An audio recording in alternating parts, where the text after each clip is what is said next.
Halo, assalamualaikum warahmatullahi wabarakatuh. Berjumpa kembali bersama saya Aai Bonamana di Dialog Spesial. Kali ini bersama dengan narasumber saya yang luar biasa sekali, siap memberikan informasi untuk Anda. Langsung dari gedung DPRD Lampung Tengah, Bapak, bersama Bapak Pur Heri Sumardianto, selaku Komisi 4 DPRD Lampung Tengah. Apa kabar Bapak? Kabar baik, sehat. Sehat ya. Bapak biasa panggilan akrabnya disapa apa nih Pak? Pak Pur atau Pak Heri atau Pak Sumardianto? Bolo. Bolo. Masa Pak Bolo sih Pak? Pak Pur ya Pak? Ya Pak Pur. Oke.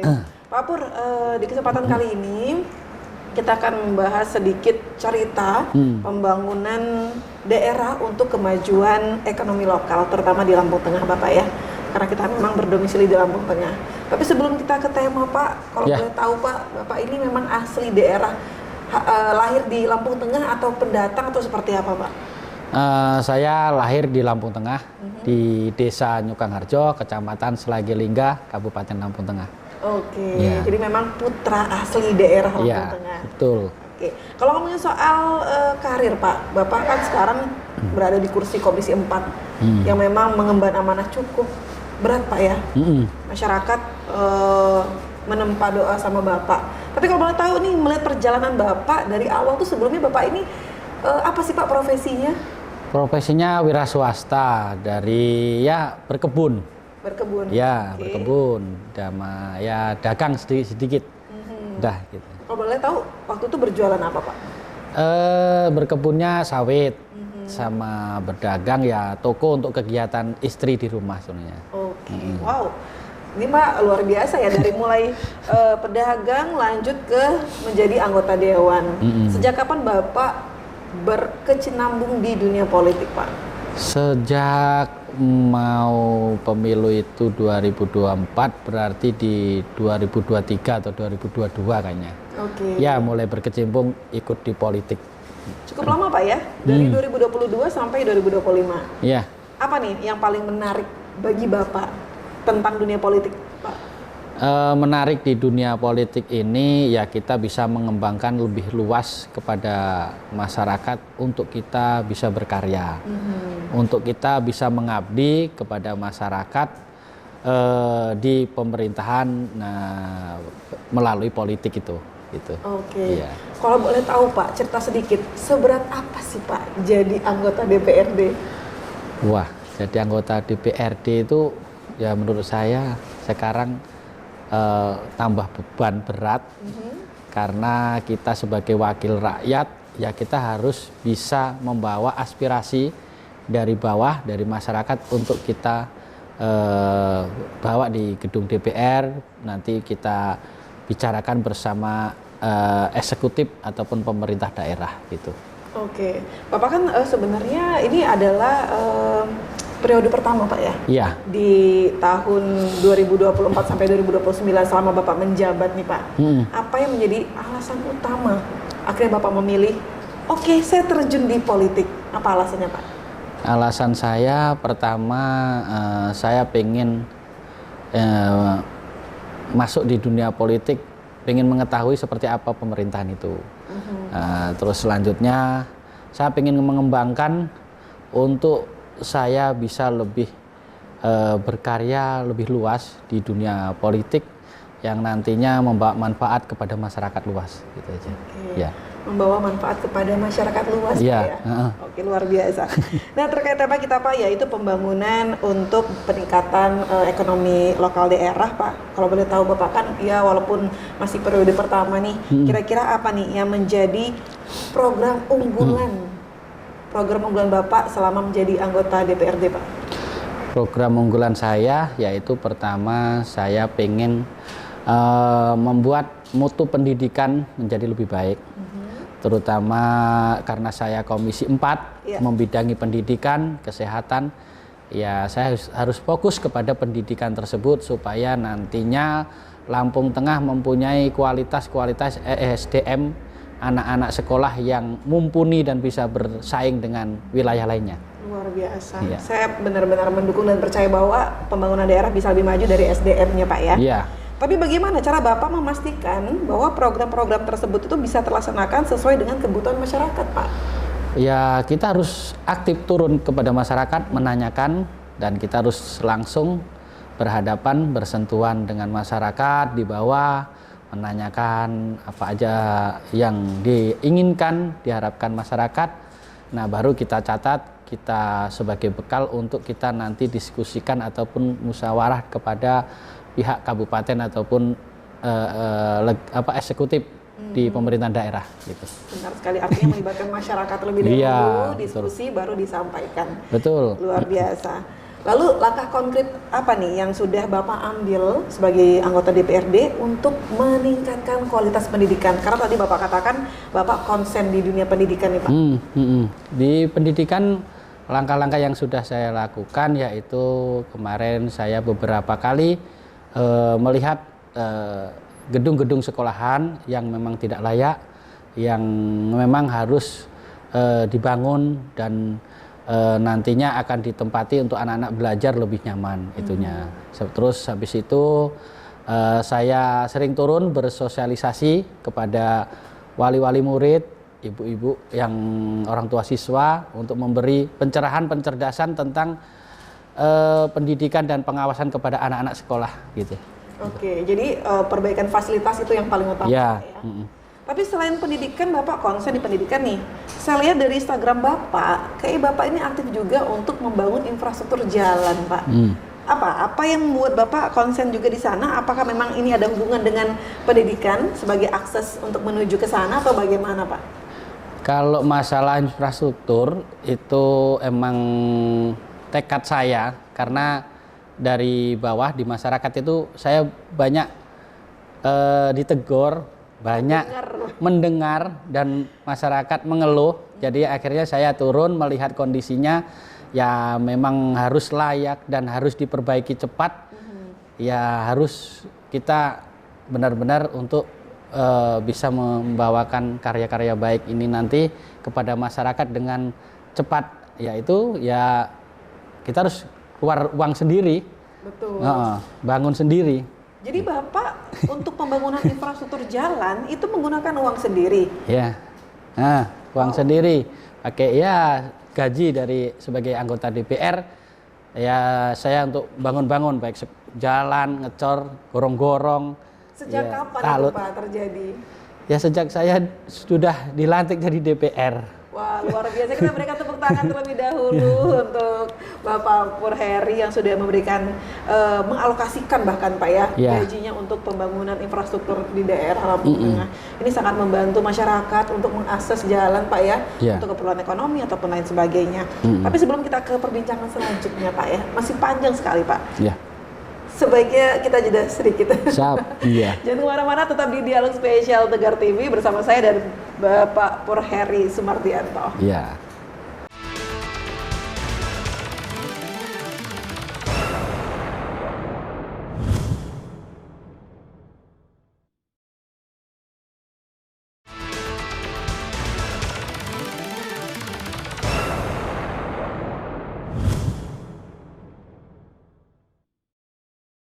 Terima kasih Anda masih bersama kami di Dialog Spesial, tentunya bersama saya Ai Boramana dan juga Bapak Pur Heri Sumardianto selaku Komisi 4 DPRD Lampung Tengah. Sebelumnya tadi di segmen pertama Pak ya, Bapak sempat menceritakan bahwa Bapak akhirnya mengalokasikan gaji Bapak nih untuk pembangunan infrastruktur jalan. Ini kan agak berat sih Pak untuk orang biasa.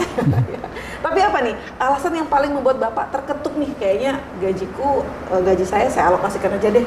Iya. Apa yang alasannya Pak paling utama? Alasan saya ya saya ini kan produk dari masyarakat jadi DPR. Tanpa mereka saya juga tidak menjadi DPR. Makanya dengan saya harus membalas budi itu ya saya lakukan secara cepat biar tidak ada masalah. Jadi ya dengan gaji saya sendiri gak apa-apa, ikhlas saya lakukan kepada masyarakat yang memang itu urgent dan harus kita bangun, ibaratnya gitu. Gitu. Oke, sejauh ini sudah berapa titik Pak yang sudah Bapak bantu untuk merealisasikan pembangunan infrastruktur jalan? Berapa titik ya? Kalau desa itu ada 1, 2, 3, sekitar 5 desa. Kalau titiknya nggak tahu berapa. 5 desa. Ya, Kira-kira ada Bapak beberapa. bisa nggak Pak mengakumulasi kurang lebih berapa yang sudah Bapak gelontorkan untuk pembangunan 5 desa itu Pak? Wah, nggak saya. Kurang lebih. Hah? Nggak, Kurang lebih Pak. kurang lebih nggak saya hitung. Pokoknya kebutuhan secukupnya kadang. Mau pengen ngecor 50 meter ataupun di tanjakan yang itu harus dicor ya saya cukupi beratnya sampai selesai. Contoh gorong-gorong kayak jebol itu dengan ini ya udah sampai selesai sampai jadi gitu. Itu. Jadi Bapak yang mendanai material. Saya kasih materialnya, saya support bahan-bahannya, nanti dikerjakan bersama-sama bergotong royong. Gitu, tidak ada saya kerjakan dengan tenaga sendiri tapi dengan masyarakat lingkungan yang nanti sama-sama menerima manfaatnya itu bagus gitu. Betul sekali. Pasti masyarakat sangat bangga sekali ya Bapak ya. Alhamdulillah. Dengan adanya bantuan dari Bapak selaku anggota DPRD untuk memperbaiki infrastruktur jalan yang memang dibutuhkan untuk masyarakat. Baik, kita mungkin ke pendidikan lagi nih Pak. Karena kan Bapak tadi katakan concern di pendidikan. Nah, untuk peningkatan kualitas guru sendiri Pak, tenaga pendidik, apa nih yang dilakukan sebagai upaya dari anggota DPRD untuk meningkatkan kualitas tenaga pendidik Pak? Untuk meningkatkan kualitas kepada tenaga pendidikan khususnya guru di daerah terpencil kan mungkin butuh tuh Pak. Seperti apa Pak? Ya, saya mengharapkan nanti kepada pemerintah daerah Kabupaten Lampung Tengah bisa menambah atau mengalokasikan untuk tenaga-tenaga guru yang nantinya akan memenuhi standarisasi dalam pendidikan yang akan kita kejar ke depan. Anak-anak kita bisa memenuhi standar dalam bersaing kepada daerah lain itu. Oke, jadi memang tentunya lewat dukungan dari Bapak ya, DPRD. Tapi untuk mendukung peningkatan kompetensi guru itu melalui program-program pelatihan dan pengembangannya seperti apa Pak? Ya nanti supaya guru lebih aktif ya, mengikuti pelatihan-pelatihan supaya tidak tertinggal dengan daerah-daerah lain, supaya nanti bisa dilaksanakan di wilayahnya jika sudah memenuhi standarisasi kepada ilmu-ilmu pendidikan itu. Oke, Pak Pur, ini pertanyaan selanjutnya mungkin ya terkait dengan yang sudah Bapak katakan tadi sebenarnya, yaitu peningkatan fasilitas pendidikan. Nah, sudah berapa sekolah Pak fasilitas pendidikan yang sudah Bapak lakukan? Dari mulai perbaikan sekolah, adanya laboratorium, sampai dengan perpustakaan mungkin Pak ya? Iya, yang jelas saya sudah turun itu beberapa sekolahan, ada di Kecamatan Pubian, ada di Kecamatan Selajelingga, dan sekolahan yang saya lihat kemarin yang sudah benar-benar tidak layak, atapnya sudah nggak ada, 3 lokal, dan kemarin juga bangkunya sudah tidak memenuhi, dan akhirnya saya dorong kepada Dinas Pendidikan, saya bertemu dengan Dinas Pendidikan dan Bapak Bupati Lampung Tengah meminta program-program supaya bisa dibangun sekolahan tersebut. Alhamdulillah sekarang sudah dilaksanakan dan saya ucapkan terima kasih kepada Bapak Bupati Lampung Tengah dan Bapak Wakil Bupati Lampung Tengah. Luar biasa. Jadi memang dukungan dari pemerintah daerah sangat membantu sekali Pak ya. Iya. Nah, kalau boleh tahu Pak, untuk sekolah yang sudah mendapatkan perbaikan fasilitas ini, kurang lebih berapa persen Pak pencapaian yang sudah dilakukan? Udah berapa persen ya? Kurang lebih udah 50% lebih. Udah ada perbaikan, termasuk kemarin ini banyak kan rehab. Iya, ada yang dari DAK dan DAO, ada yang dari pusat dan kabupaten. Ya, sementara sudah berjalan 50% lebih semuanya, dan saya harapkan nanti bisa pembangunan ini dengan mutu dan kualitas yang baik supaya bisa dipakai sampai 20-50 tahun tidak rusak. Betul. Iya. Apalagi itu pas banget untuk mencapai momen Indonesia Emas 2045 Pak. Iya benar. Oke, jangan kemana-mana, kita masih ada satu segmen lagi, tetap bersama kami di Dialog Spesial.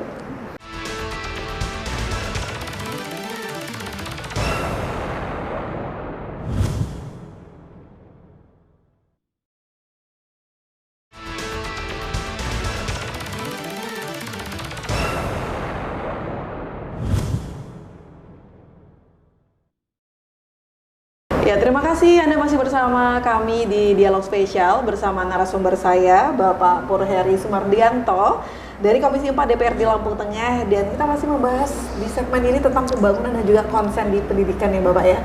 Nah, tapi kali ini Pak yang ingin saya tanyakan ini terkait tentang keluhan masyarakat atau aspirasi masyarakat Pak. Bagaimana cara Bapak memastikan bahwa aspirasi masyarakat itu bisa diterima dengan baik dan bisa Bapak jalankan melalui program Bapak?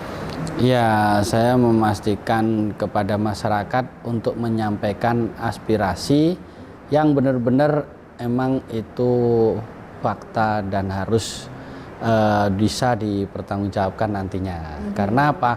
Kalau menyampaikan aspirasi, ya kita memang benar harus melihat kondisi-kondisi apa yang akan disampaikan supaya nanti dibawa di pemerintah daerah kepada bupati ataupun wakil bupati itu faktanya memang benar gitu. Jadi contoh kayak kemarin saya ditelepon sama kepala sekolah, guru, Mas lihat kondisi sekolahan saya kok sangat prihatinkan. Saya ke sana emang sangat prihatinkan. Bangku sedikit, sekolahan atap juga udah ada beberapa yang nggak ada, dan itu menjadikan sekolahan itu nggak maksimal dalam mengajar. Akhirnya ya saya foto, saya video, saya sampaikan, saya bawa kepada pemerintah daerah, kepada Pak Bupati, Wakil Bupati, dan kepala dinas-dinas pendidikan. Akhirnya dapat respon yang baik. Akhirnya ya dicek kepada kepala dinas pendidikan ke sana, ternyata benar, jadi sesuai fakta gitu. Oke. Bapak kan konsen di dunia pendidikan Pak ya, dan juga infrastruktur jalan. Bagaimana cara Bapak meyakinkan masyarakat tentang pentingnya kesadaran akan pendidikan? Oh ya, untuk meyakinkan kepada masyarakat bahwa pentingnya pendidikan itu, bahwa itu bekal kita ke depan untuk kita menjadi mutu dan kualitas yang lebih baik. Karena kita harus mengikuti zaman, mengikuti program-program yang ada pemerintah dan sekarang akan menjadikan prioritas tentang pendidikan. Luar biasa Pak ya. Karena memang pendidikan ini salah satu kunci untuk pembangunan daerah Pak ya. Ya, jadi benar. Harus didukung. Harus didukung supaya nanti SDM kita, kualitas kita masyarakat manusianya baik. Oke. Seberapa yakin Bapak tentang pendidikan di Lampung Tengah akan maju dan berkembang Pak?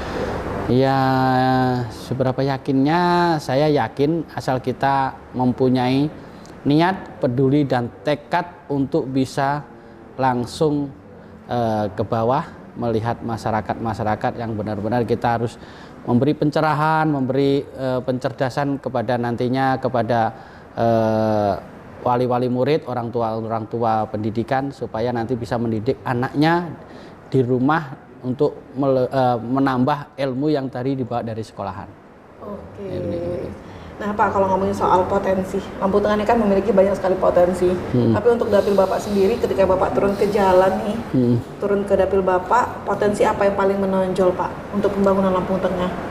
Potensi apa yang paling menonjol? Apakah itu dari pertanian, pendidikan, atau mungkin kesehatan, atau seperti apa Pak?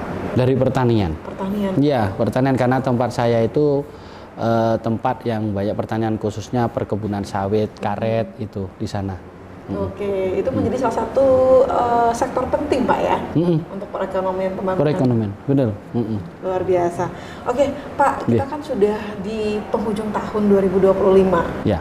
Pasti program-program sudah mulai dijalankan. Ya. Tapi pasti Bapak juga sudah menyusun schedule ataupun project di 2026. Mungkin boleh deh Pak di-spill sedikit ke masyarakat, apa sih schedule-nya Pak Pur ini di 2026? Schedule saya di 2026 ini yaitu pertama saya ingin menambah lagi dalam arti program-program yang ada di komisi saya, Komisi 4, yaitu tentang pendidikan, kesehatan, yaitu terus mendorong supaya sekolahan-sekolahan bisa nanti lebih diperbaiki, menjadikan tempat untuk belajar yang nyaman.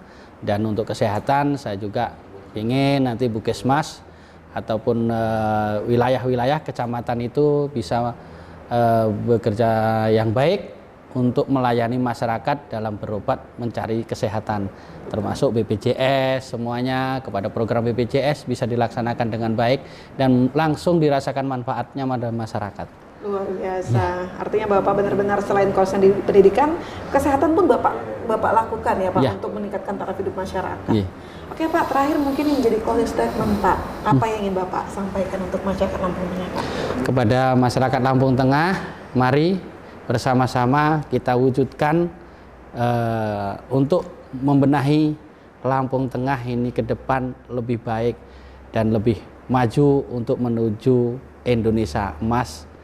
Dan kita harus bersama-sama guyup rukun, bergandeng tangan, menciptakan rasa aman dan nyaman Lampung Tengah ini menjadikan kabupaten yang sangat baik di mata kabupaten-kabupaten dan luar daerah lainnya. Luar biasa sekali statementnya Bapak ya, penuh semangat dan juga motivasi untuk masyarakat Lampung Tengah. Terima kasih Bapak Pur Heri Sumardianto sudah hadir dan mau sharing ya dengan pemirsa di rumah. Mudah-mudahan apa yang Bapak sampaikan ini bisa menjadi inspirasi untuk anak-anak muda Pak, dan juga informasi untuk masyarakat Lampung Tengah. Ya, baik pemirsa, dari mulai konsen dari dunia kesehatan dan juga pendidikan, tentunya dukungan dari masyarakat dan DPR di Lampung Tengah bisa membuat ataupun memajukan pembangunan di Lampung Tengah. Mari sama-sama kita dukung untuk menuju emas Indonesia Emas 2045. Saya Aibona Mana dan juga narasumber saya pamit undur diri. Wassalamualaikum warahmatullahi wabarakatuh. Waalaikumsalam warahmatullahi wabarakatuh. Terima kasih Bapak.